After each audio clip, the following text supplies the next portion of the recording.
Hermanos míos, abramos nuestras Biblias, por favor, en el libro de Romanos, la carta del apóstol Pablo a los Romanos, en el capítulo 1, versículo 18. Solo en estos minutos vamos a meditar en un solo versículo, que nos va a ayudar para formar la base para lo que viene posteriormente en los próximos domingos. Así que, hermanos, por favor, les invito que abran sus Biblias en Romanos capítulo 1, versículo 18. Y creo, hermanos, que ya lo han encontrado, ¿verdad? Muy bien, hermanos. Muy bien, entonces daré la lectura correspondiente. Escuchemos atentamente. El Señor dice así en su palabra: la culpabilidad del hombre. Porque la ira de Dios se revela desde el cielo contra toda impiedad e injusticia de los hombres que detienen con injusticia la verdad. Amén. Hasta ahí, hermanos, la lectura de la palabra del Señor. Vamos a pedirle que el Señor nos ayude, hermanos. Acompáñenme en esta oración. Señor Padre Santo, acabamos de leer tu palabra. Tu palabra es muy clara, Señor. Nos manifiesta tu santa y justa indignación ante la maldad constante del ser humano. Enséñanos, Señor, tu palabra, tu evangelio. Danos sabiduría y entendimiento, Padre. Ayúdanos a ser hijos obedientes. Te lo pedimos, Señor, acercándonos en el santo y glorioso nombre de tu Hijo amado, Cristo Jesús. Amén. Hermanos míos, imagínense que en cierta ocasión hay un señor que tiene fuertes dolores de estómago. Tiene un cólico fuerte, hermanos, que lo lleva al hospital. Este hombre llega al hospital, ingresa por consulta, el médico le atiende y le dice: doctor, mire, me duele muchísimo el estómago, es un dolor que no lo puedo soportar, obstaculiza que haga mis actividades, doctor, atiéndame. Bueno, el doctor le revisa y le hace una serie de análisis y le dice: señor, regrese a la próxima cita y vamos a ver, según los análisis, cómo usted se encuentra. Muy bien, pasado algunos días, el médico ya tiene en sus manos los resultados del análisis. ¿Y qué es lo que encuentra el doctor, hermanos, en el análisis? El doctor encuentra que ese hombre tiene cáncer generalizado. Cáncer que está amenazando su vida, la vida de este pobre hombre. El doctor dice: tengo que decirle a este pobre paciente que su vida corre riesgo de muerte. Y de pronto entra el paciente, el doctor le dice: señor, tome asiento por favor, vamos a conversar, ya tenemos los resultados. Y de pronto el paciente le dice al doctor: doctor, no me lo va a creer, pero me siento muy bien, doctor. Ya no me duele el estómago. A lo mejor es algo que comí que me hizo daño, algo que usted sabe a veces con falta de higiene que hagan en la calle. Pero yo me siento mucho mejor, doctor. Lamento, doctor, haberle interrumpido en sus actividades. Tengo mucho trabajo que hacer, estoy bastante retrasado, doctor. Y me voy, doctor. Ya volveré cuando yo me sienta mal, pero ahora me siento fuerte, me siento muy bien, doctor. Ya me tengo que ir. Y de pronto el doctor le dice: señor, ¿de verdad usted se siente bien? Claro, doctor, estoy muy bien, no soy joven. Bueno, señor, ya que tú dices que te sientes bien, ya que no te duele nada, ya estás mejor, anda nomás a tu casa. Estás bien, señor, estás bien. Y se va el paciente a su casa. Yo les pregunto, hermanos, este médico que sabía la verdad y no le dijo al paciente, ¿habrá hecho lo correcto, hermanos? ¿Está bien lo que hizo el doctor? No. ¿Qué debería haber hecho el doctor, hermanos, frente a este paciente que dice que se siente bien, que dice que ya no le duele nada, que quiere ir a su trabajo? ¿Qué debería haber hecho el médico, hermanos, ante esa realidad de que tiene diagnóstico que es gravísimo? El doctor debería de haberle dicho: señor, lo siento, siéntate, queremos hablar, escúchame lo que voy a decirte. Tú estás condenado a muerte porque tienes un cáncer generalizado. Pero hay una solución y tienes que tomar esa solución. Hermanos, eso es en la vida natural. Ahora llevemos esto a la vida espiritual. Hermanos míos, hay algo que es más peligroso que el cáncer. Hay algo que es más horrible, hermanos, que el cáncer generalizado. ¿Y saben qué es, hermanos? Nuestro pecado, nuestra maldad, nuestro alejamiento de Dios. El pecado, hermanos, es peor que el cáncer. ¿Saben por qué? El cáncer podrá destruir nuestro cuerpo. Después de todo, hermanos, ninguno de nosotros vamos a sobrevivir. Algún día nos vamos a tener que morir. Pero el pecado, hermanos, el pecado destruye nuestra alma. El pecado, hermanos, nos hace acreedores de la justa ira de Dios. Y en el pasaje que hemos leído, hermanos, la Biblia dice que el Señor está molesto, que el Señor está enojado contra todos los seres humanos injustos, contra toda la humanidad, hermanos, que se han apartado de nuestro Señor. En lo espiritual, hermanos, es lo mismo. En lo espiritual, Dios Todopoderoso tiene el diagnóstico de nuestras almas. ¿Y qué dice, hermanos, el diagnóstico de Dios? Dios dice, por cuanto todos pecaron, todos hemos pecado, no hay justo ni uno solo, hermanos. Esa es la triste verdad, esa es la realidad. No hay justo ni uno solo, todos hemos pecado y estamos separados de la gloria de Dios. La Biblia acá hemos leído, dice, porque la ira de Dios se revela desde el cielo contra toda impiedad e injusticia de los hombres que detienen con injusticia la verdad. Entonces, hermanos, pero el ser humano, la humanidad que no quiere escuchar la palabra de Dios, ¿qué dice? No, yo estoy bien, yo no soy tan malo, después de todo yo soy una buena persona, yo me esfuerzo, claro, como cualquiera tengo errores, tengo defectos, pero en realidad tengo más virtudes que defectos. ¿Y qué pasaría si un cristiano, entre comillas, le dice, ah, qué bueno, señor, señora, tú no eres malo? Claro, yo no hago mal a nadie, señor. Yo también creo en Dios. Claro, yo no me congrego, eso me falta. Claro, a veces no leo la Biblia, pero sí creo en Dios, sí, pero yo creo en Dios. Y bueno, yo creo que Dios es tan bueno y que me bendice, me cuida. Y el cristiano le dice, está bien, sigue como estás, porque yo veo que eres una buena persona. Sigue adelante, sí, total, Dios nos quiere a todos.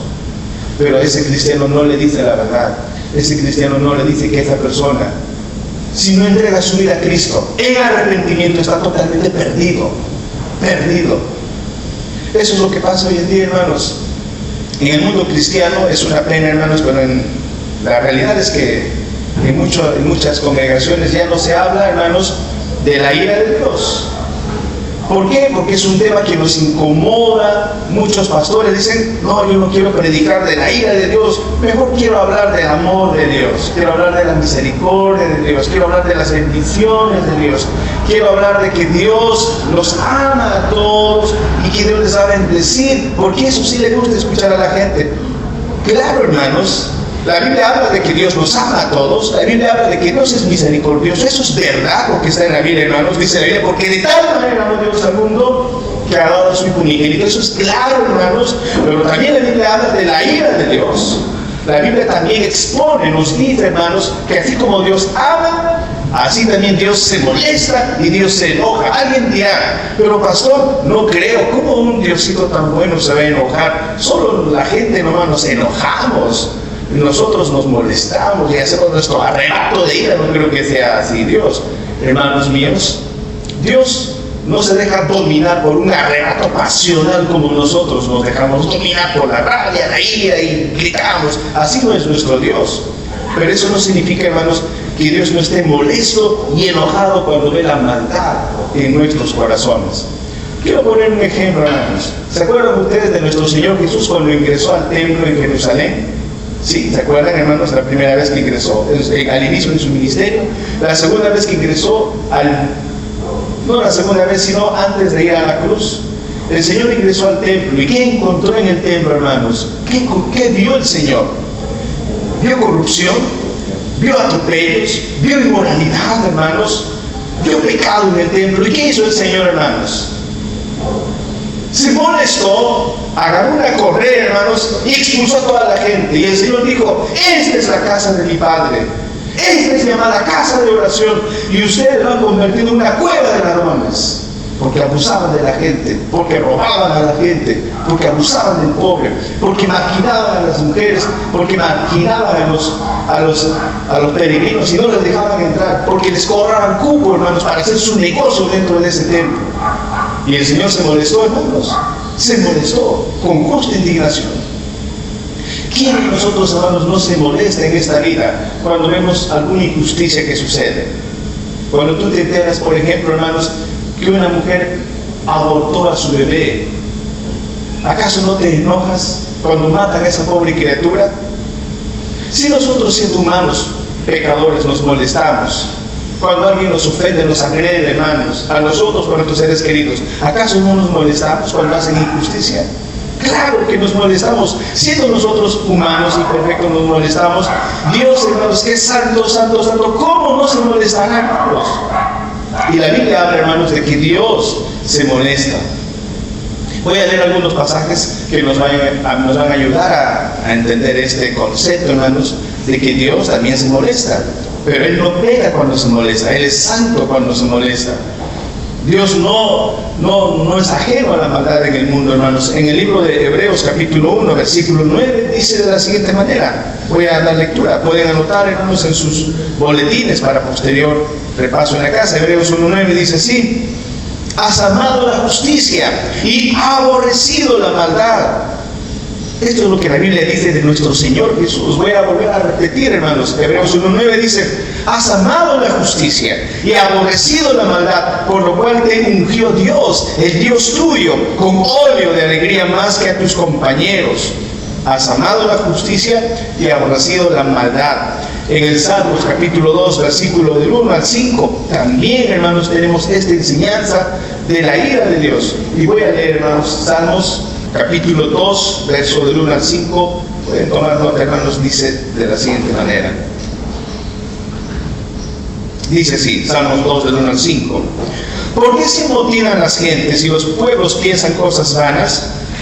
Se levantarán los reyes de la tierra, y los príncipes consultarán unidos contra Jehová y contra su ungido, diciendo: rompamos sus ligaduras y echemos de nosotros sus cuerdas. Miren, aquí la Biblia muestra, hermanos, la actitud de los hombres. El ser humano no quiere someterse a Dios, no quiere obedecer la palabra de Dios. En lugar de obedecer a Dios, miren lo que dicen las personas. Dice: rompamos sus ligaduras y echemos de nosotros sus cuerdas. En otras palabras, no hay que obedecer a Dios. No obedezcamos su palabra. Rompamos todo vínculo con Dios. Independicémonos de Dios. No queremos sujetarnos a Dios. Vivamos como nos place, como nos gusta. Así es, hermanos, nuestra humanidad. Así es. ¿Y qué hace Dios cuando ve al hombre así? El versículo 4 dice: el que mora en los cielos se reirá. El Señor se burlará de ellos. Luego hablará a ellos en su furor y los turbará con su ira. Dios desde el cielo ve, hermanos, la maldad de los seres humanos. Dios no está ciego. Dios no dice: que vivan como sea, no me importa. No dice así Dios, hermanos. Dios no es indiferente a la maldad del hombre. Dice ahí: Dios está viendo. Dios dice: estos pobres, ¿qué harán? Quieren vivir lejos de mí. No saben que yo les doy la vida, no saben que yo les tengo el oxígeno. ¿Qué pasaría, hermanos, si por un instante, hermanos, Dios nos quita el oxígeno a todos? ¿Viviríamos, hermanos, sin oxígeno todos? Moriríamos. ¿Qué pasaría si por un instante el sol apaga el sol, nos quita la luz del sol? ¿Viviríamos, hermanos? Ni un instante soportaríamos, estaríamos destruidos.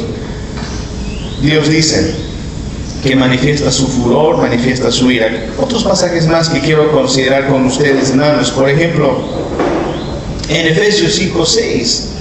Miren, Efesios capítulo 5, versículo 6 dice de la siguiente manera: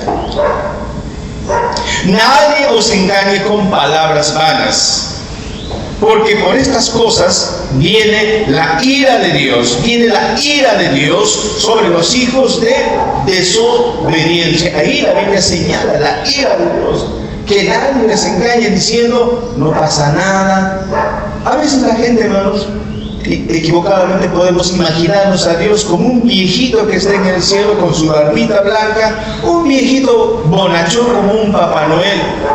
Pobrecito, hermanos, no hace nada porque la gente hace el pecado, hace tanta maldad.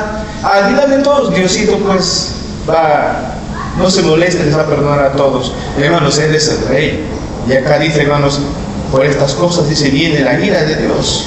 Viene la ira de Dios. Vamos a ver Juan 3:36. Evangelio según San Juan, capítulo 3, verso 36, otro pasaje también importante que nos enseña sobre ello, hermanos. Juan 3:36 dice así: el que cree en el Hijo tiene vida eterna, pero el que rehúsa creer en el Hijo no verá la vida, sino que la ira de Dios está sobre él. La ira de Dios está sobre él. Eso es lo que nuestro Señor Jesús estaba mencionando cuando estaba hablando con Nicodemo. Por eso, hermanos, el apóstol Pablo aquí en Romanos capítulo 1, verso 18 dice: porque la ira de Dios se revela. ¿Qué quiere decir se revela? Si retrocedemos un poquito, hermanos, al verso 17 de la prédica pasada, dice: porque en el Evangelio, en Romanos 1:17 dice: porque en el Evangelio la justicia de Dios se revela. Ahí está la misma palabra. Porque en el Evangelio la justicia de Dios se revela por fe y para fe. Es decir, hermanos, el Evangelio del Señor, la buena noticia de Dios, hermanos, la justicia de Dios, la bondad de Dios se revela. Dios nos lo revela, Dios nos lo enseña. Aquí está a través de la Biblia, nos enseña, se revela. Pero de esa misma manera dice que la ira de Dios también se revela. Quiere decir, hermanos, que es perceptible por nosotros. Nadie puede decir que Dios no revela su ira. No dice aquí, hermanos, la ira de Dios se revelará, hablando de futuro. Es verdad, hermanos, cuando el Señor venga en su segunda venida, Él mostrará toda su ira y su furor. Apocalipsis nos habla también de eso. Pero aquí la Biblia dice: porque la ira de Dios se revela, hablando en tiempo presente. Quiere decir que en este tiempo, en esta época, la ira de Dios se manifiesta, se revela. ¿Cómo se revela, pastor? ¿Cómo? Parece que Dios no estaría molesto cuando vemos tantas filosofías ateas, cuando vemos tanta conducta sexual totalmente lleno de inmoralidad. ¿Por qué no aparece? Aparentemente Dios no revela su ira. Sí, hermanos, en las próximas prédicas vamos a ver cómo Dios manifiesta su ira, pero solo quiero poner como ejemplo, hermanos, cuando el ser humano en el tiempo de Noé se dedicaba a la perversión y a la maldad, a la ignorancia y al rechazo de Dios. En la prédica de Noé no querían obedecer a Noé predicando. Dios les dio 120 años de plazo, hermanos. Pero luego, ¿qué pasó? ¿Reveló o no reveló Dios su ira a esa comunidad, a esa sociedad de ese tiempo? Vino el diluvio, hermanos, y barrió absolutamente con todos. Pensemos en la época de Abraham y su sobrino Lot. Pensemos, hermanos, en Sodoma y Gomorra. ¿Qué pasó, hermanos? ¿Cómo era esa sociedad de Sodoma y Gomorra, hermanos? Mucha gente tal vez puede incomodarse en la sociedad, pero la verdad, hermanos, es que allí había todo tipo de vicios y pecado de inmoralidad sexual. Allí había homosexuales, hermanos. Allí había hombres con hombres acostándose, mujeres con mujeres acostándose. Eso no es algo de estos tiempos, la verdad, hermanos. Miren, la perversidad hasta dónde había llegado, hermanos. ¿Y qué hizo el Señor con Sodoma y con Gomorra? Reveló su ira. Y esas dos ciudades fueron destruidas. Hermanos, en el primer siglo, hermanos, se cuenta la historia de una ciudad allá en Roma, bueno, en Italia, famosa la ciudad que fue destruida, hermanos, por un volcán que erupcionó. Esa ciudad es la ciudad, antigua ciudad de Pompeya. ¿Han escuchado alguna vez de esa ciudad de Pompeya, hermanos? ¿Sí? Dice que, hermanos, de pronto, un fuerte terremoto, el volcán erupcionó y toda la ciudad fue consumida por la lava del volcán, por la ceniza del volcán, hermanos. Las personas murieron. Los arqueólogos han encontrado, hermanos, restos humanos ahí de gente tirada en el suelo, de gente, hermanos, caminando por las calles que la lava los atrapó y quedaron petrificados y quedaron, hermanos, muertos. Pero lo sorprendente, hermanos, es que los arqueólogos empezaron a buscar, indagar a esa ciudad antigua y han encontrado, hermanos, que esa ciudad estaba repleta de prostíbulos. Había pequeñas casas, hermanos, donde la gente se dedicaba a la prostitución, al homosexualismo, hermanos. ¿Por qué? Porque también han encontrado, hermanos, que en las casas de estos habitantes y en estos prostíbulos habían dibujos, habían pinturas que manifestaban escenas sexuales, obscenas. Y de verdad, hermanos, cuando yo estaba estudiando esto, empecé a buscar en el internet para ver esas fotos, y son fotos pornográficas. Se dice que cuando los turistas quieren entrar allí para ver, hay un anuncio que dice: por favor, niños pequeños, no entren aquí porque hay escenas fuertes, dibujos, pinturas fuertes, hombres con hombres ahí teniendo sus relaciones sexuales. Era espantoso. Entonces, ¿cómo era esa ciudad de Pompeya, hermanos? Era una ciudad totalmente depravada, totalmente corrompida, y no es extraño, hermanos, que Dios haya revelado su ira y de esa forma haya sido destruida esa ciudad. ¿Cómo es ahora, hermanos, nuestra civilización? ¿Cómo está el mundo en el siglo XXI, en el año 2025? ¿Cómo está, hermanos? A lo malo llamamos bueno, a lo bueno aborrecemos. Así es la sociedad, hermanos. Estas comunidades de LGTB, estas comunidades que hombres con hombres, mujeres con mujeres, estas mujeres que abortan a sus hijos. Hermanos, estamos llegando, como en esas épocas, como en esas comunidades, hermanos, a todo tipo de vicios y todo tipo de maldades. La ira de Dios se revela, hermanos. Y la Biblia dice aquí que Dios abandonó a la gente. Aquí voy a leer, hermanos, en Romanos 1, versículo 24, que será para la próxima prédica, pero quiero leer para explicar. Romanos 1, 24 dice: por lo cual también Dios los entregó a la inmundicia. Y esto, hermanos, es la ira de Dios. ¿Cómo Dios muestra su ira? ¿Cómo Dios muestra su enojo? Dios lo muestra así. Dios dice: no quieren nada conmigo, no quieren mi palabra, quieren vivir autónomos de mí, quieren vivir según su corazón. Los abandono, los dejo, embárrense con su mugre, embárrense con su estiércol, embárrense con su vómito, y no se quejen después cuando venga el juicio. Embárrense en su pecado y cosechen lo que ustedes están sembrando. Por eso existe el SIDA. Cosechen lo que ustedes están sembrando. Por eso hay corazones destrozados. Por eso hay tanta delincuencia, tantos asesinatos, tantos ladrones, tantos violadores, tanta injusticia, tanta maldad. Dios dice: bueno, han sembrado eso, ¿qué van a cosechar? Dice: por lo cual también Dios los entregó a la inmundicia en las concupiscencias de sus corazones, de modo que deshonraron entre sí sus propios cuerpos. Entonces, hermanos, número 1, la ira de Dios se revela. Dios, hermanos, no está al margen. La ira de Dios se revela. ¿Qué de nosotros como cristianos, hermanos? Tú dirás: uy, pastor, de lo que nos libramos, porque ya no estamos como ellos. Pero saben, hermanos, tal vez vivimos en desobediencia todavía. Dios sabe cómo estamos nosotros en nuestro corazón. Dios nos conoce, hermanos, en lo profundo de nuestros pensamientos. Cuando nadie te ve en tu soledad, ¿en qué piensas? Cuando nadie te ve, ¿qué haces cuando tú estás solo?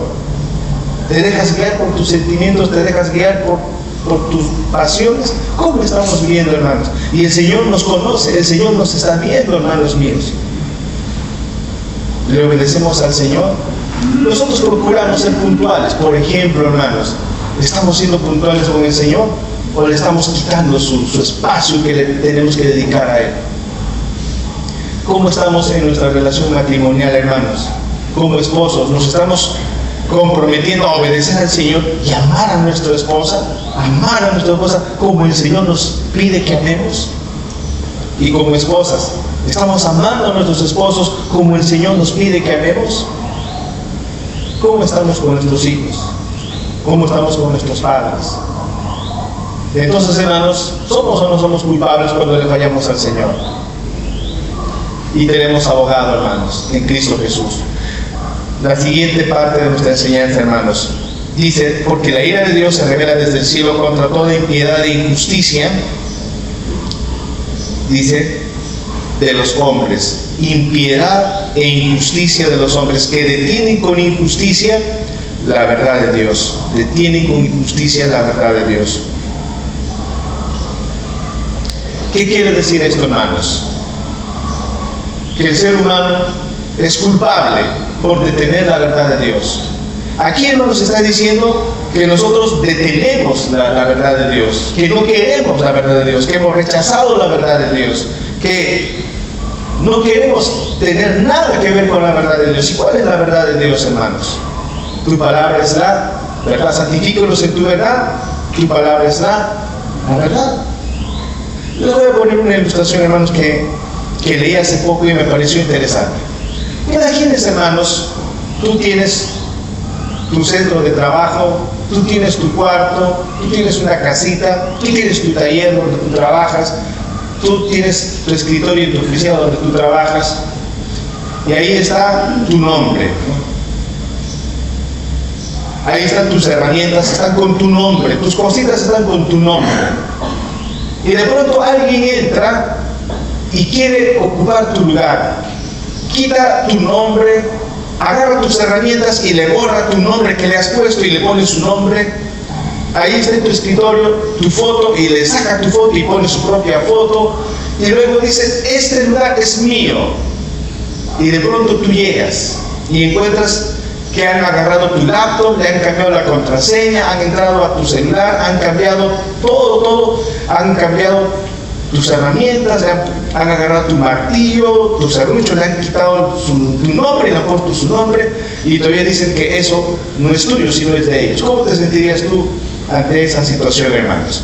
Cuando alguien ocupa tu lugar y alguien borra tu nombre y se pone como propietario, ¿cómo te sentirías tú?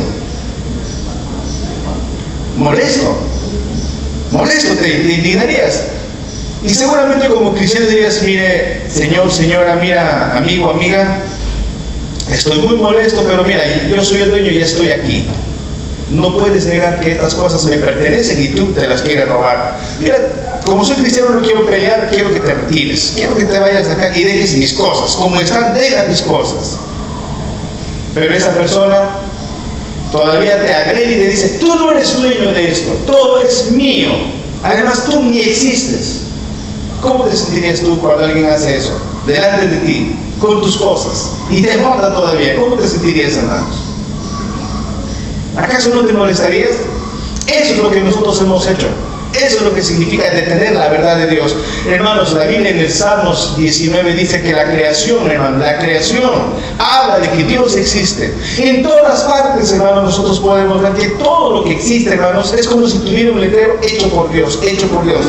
Todo, hermanos, revela la bondad de Dios. Todo lo que vemos, nuestra propia vida revela la sabiduría de Dios. Pero ¿qué hacemos nosotros como seres humanos?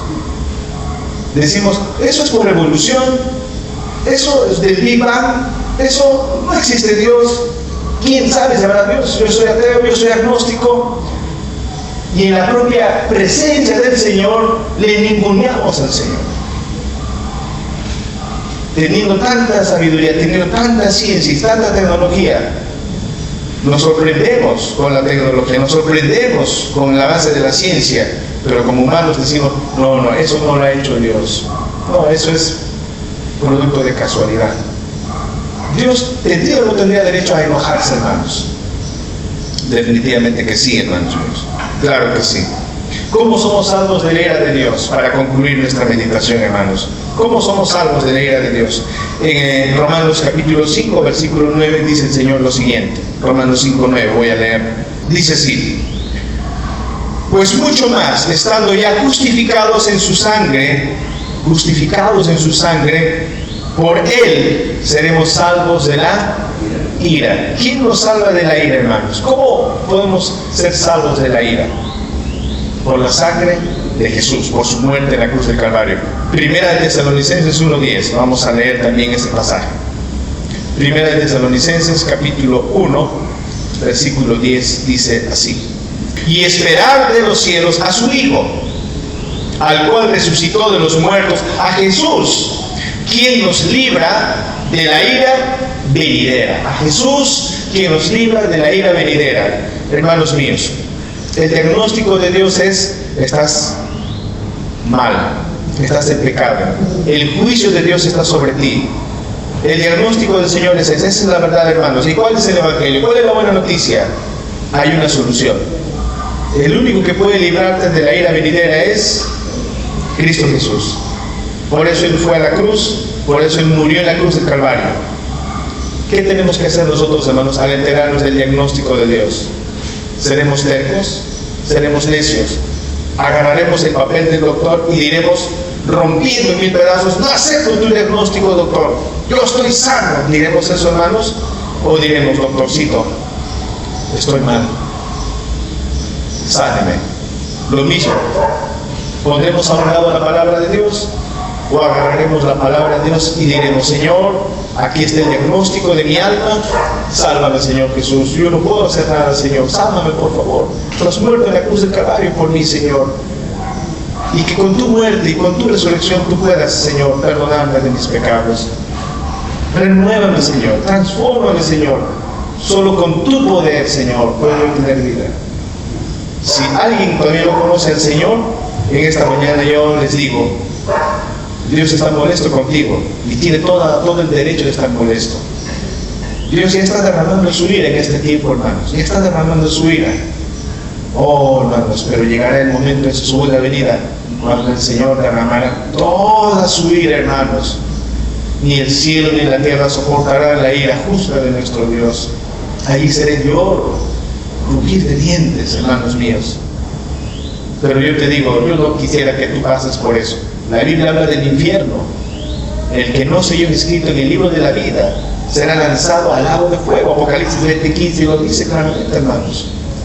Y eso no es una fábula, no es un mito, es la verdad. El infierno existe, hermanos. No quisiera que vayas ahí. El Señor Jesús no quiere que vayas allí. ¿Y qué hace el Señor? El Señor te dice la verdad. Te dice, estás con un bien en el infierno, pero hay una salvación. Cristo Jesús es el único Salvador. ¿Te arrepentirás? ¿Vendrás al Señor? ¿Entregarás tu vida a Él? No tienes otra opción. Bueno, sí tienes otra opción. La otra opción es negar esto, darle la espalda al Señor e irte al infierno. Suena duro, hermanos, pero esa es la verdad. O estamos con el Señor o estamos sin el Señor. O estamos en la muerte o estamos en la vida. Jesús dijo, el que cree en mí tiene la vida eterna. El que no cree en mí está bajo la ira de Dios. A nosotros el Señor nos ha librado de esa ira. Vivamos como hombres libres, como mujeres libres, hermanos, en la gracia del Señor. Oremos. Señor, te damos gracias por este precioso pasaje que acabamos de leer, Señor. Romanos 1:18 nos habla de tu justa y santa ira y nos habla, Señor, de nuestra maldad, de nuestro pecado, de nuestras culpas, de nuestra culpabilidad. Ayúdanos, Señor, a reconocer que en Cristo Jesús hay salvación. Perdona nuestras faltas y pecados, Señor, y guíanos con tu Santo Espíritu hacia ti. En el nombre precioso de Jesús oramos. Amén. Amén, hermanos.